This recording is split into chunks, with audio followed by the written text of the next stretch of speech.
کچھ لوگ سمجھتے ہیں کہ یہ بے پردگی یہ ترقی ہے، یہ ماڈرنزم ہے۔ ایسا نہیں ہے، یہ جہالت تھی۔ کعبۃ اللہ کا طواف برہنہ کیا جاتا تھا، تو برہنگی یہ جدت نہیں ہے، یہ قدامت ہے، یہ ترقی نہیں ہے، یہ جہالت ہے۔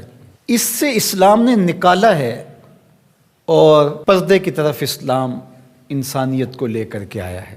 کان رسول اللہ صلی اللہ علیہ وآلہ وسلم اشد حیاء من اظراف خدرہا، کمواری لڑکی پردے میں لپٹی ہوئی جس طرح حیادار ہوتی ہے، حضور اس سے بھی زیادہ حیادار تھے۔ تو یہ ہمارا دین ہے، لیکن مغرب اور لادینی قوتیں جانتی ہیں کہ پردہ اسلام کا شعار ہے، اور انہوں نے پہلے اس کو کمزور اس طرح کیا جس طرح ایک رواج کسی نے کہا، بعض بڑے بڑے چینلز کے اوپر بیٹھ کے نام نہاد مفکرین کہتے ہیں یہ عرب کلچر تھا۔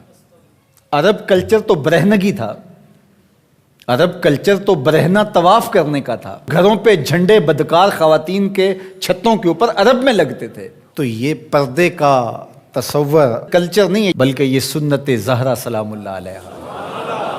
اللہ کے محبوب نے فرمایا ہر دین کی کوئی الگ شناخت ہوتی ہے، الگ پہچان ہوتی ہے، ہر دین کا ایک الگ نشان ہوتا ہے۔ تو اسلام کی وہ خاص چیز، وہ خاص نشان، خاص پہچان پردہ ہے، حیا ہے، اور اگر حیا چلا جائے تو پھر دین بھی چلا جاتا ہے۔ ایک روایت میں فرمایا حیا اور ایمان دو آپس میں جڑی ہوئی چیزیں ہیں، ان میں سے ایک چلا جائے گا پیچھے پیچھے دوسری شے بھی چلی جائے گی۔ تو لادینی قوتیں اس بات کو جانتی ہیں کہ اگر حیا چھین لیں گے تو ایمان اس کے پیچھے پیچھے اس راستے سے جو حیا کے چھننے سے بنے گا، تو انہی قدموں پہ ایمان بھی رخصت ہوتا چلا جائے گا۔ تو لہٰذا ان کو یہ کہو کہ تم ترک ایمان کرو تو یہ تو کبھی راضی نہیں ہوں گے، تو اس لیے انہیں پردے کا ترک کروایا جائے، انہیں حیا کے جوہر سے محروم کیا جائے تاکہ یہ ایمان کے جوہر سے بھی محروم ہو جائیں۔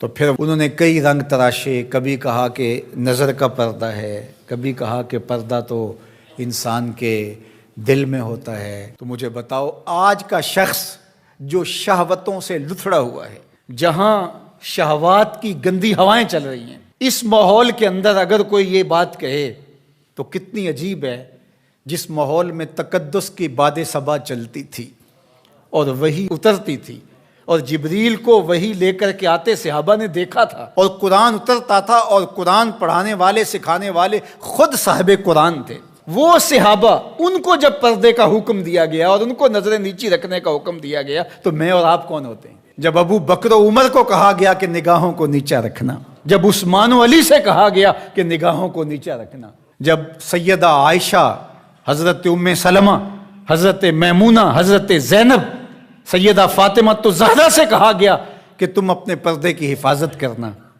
تو مجھے بتائیے اس تقدس مآب ماحول کے اندر بھی جب پردہ کرنے کے لیے مومنوں کی ماؤں کو حکم دیا گیا، اور ابو بکر و عمر، عثمان و علی، عشرہ مبشرہ جن کی جنت کی ضمانت بھی رسول اللہ نے دی ہے، تو جب ان کو بھی کہا گیا کہ نگاہوں کو نیچا رکھنا، تو میں اور آپ کس شمار میں ہیں؟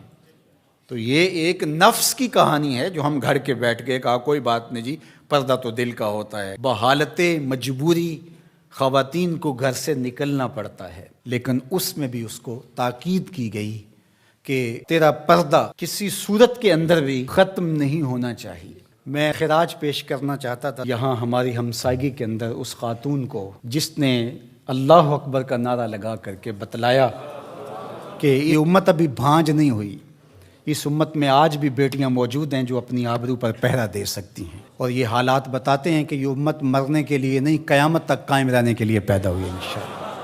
اس دبی ہوئی راکھ میں چنگاریاں موجود ہیں، جو وقت آیا تو شعلہ جوالہ بھی بن جائیں گے انشاءاللہ العزیز۔ اقبال نے ایک بات کہی تھی، اگر پندے ز درویش پذیری، ہزار امت بمیرت تو نہ میری، بطول باش و پنہا شو ازیں اثر کہ در آغوش شبیر بگیری۔ اقبال کہتا ہے اس فقیر کی ایک بات مان لے، ساری امتیں مر جائیں گی، امت مسلمہ تجھے زوال نہیں آئے گا، اور وہ کیا؟ بطول باش، بطول بن جا اور زمانے کی نظروں سے پوشیدہ ہو جا، پھر تیری آغوش میں بھی حسین ابن علی جیسے بیٹے جنم لیا کریں گے، ان کے جانشین تیری گود میں بھی پیدا ہوں گے۔ تو اس لیے پردہ ہماری شناخت ہے۔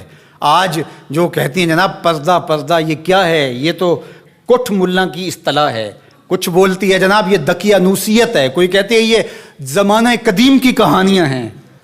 جب قبر میں اتریں گے تو اس وقت مرد کے لیے 3 چادریں، عورت کے لیے اسلام نے پھر بھی 5 چادریں رکھی ہیں اس وقت.